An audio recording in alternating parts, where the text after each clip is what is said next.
As the Taliban seized control of more and more regions of Afghanistan, many women and girls began to fear for their futures. The country's new rulers now no longer allow boys and girls to attend schools together. Secondary schools are also off limits to girls, and it's unclear when or if the Taliban will allow them to return. For now, only boys may attend Kabul's Estaqlal High School. The doors of secondary schools are now only open to boys and male teachers. Girls are no longer allowed inside. So far, the Taliban have not explicitly invited them back to school. You can see that the situation in Afghanistan is changing, but it won't exist forever. Once the government structure is established, we hope that girls will go back to school.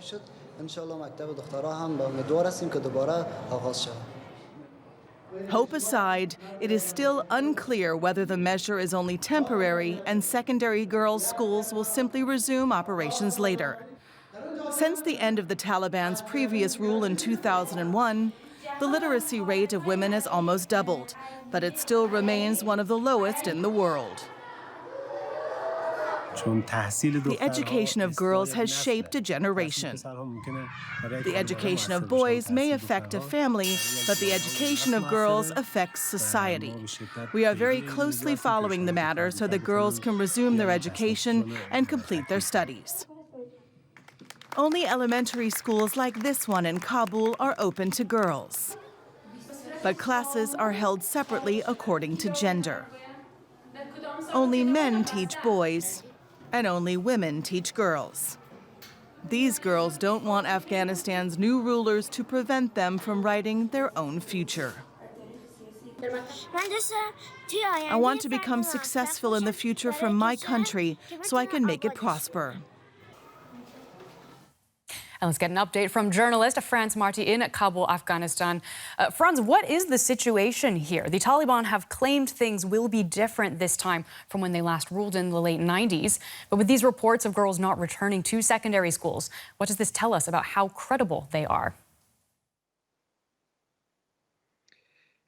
I mean, in the end, it remains to be seen. However, there are echoes to the first emirate when the Taliban ruled in the late 90s and the early 2000s, because back then they also restricted girl education or, for example, women working with the explanation that the situation wouldn't allow that and that they would have to prepare schools or the workplace that there will be no problems.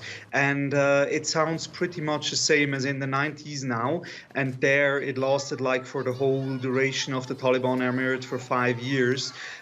So yeah, that there are concerns that it might be the same again, and that the Taliban will again and again say they will eventually allow girls to secondary school, but practically not do that. And we have also heard that the Taliban have set up a new ministry for the, quote, propagation of virtue and the prevention of vice. It's in a building that formerly housed the Women's Affairs Ministry. What is your assessment of that? That the Taliban have set up such a ministry was expected. The propagation of virtue and the prevention of vice is usually what they did first, in rural areas, to implement their vision of a Islamic society, which is that this vice police, so that they would do this on a national level. Was to be expected. It was similarly to be expected that the Taliban will close down the Ministry for Women's Affairs. They might have said that they will grant women their right in the Islamic context, but it was clear from the beginning that they won't see the need for a separate ministry. And then it was more or less logic. One ministry ceased to exist. The building was there. They put a new one in there. So one can't really say that one ministry was replaced by the other. It was just that the Taliban used the space that they had available. And the rest, as I said, how they did it was to be expected. Journalist Franz Marti with an update for us from Kabul. Thank you so much for that.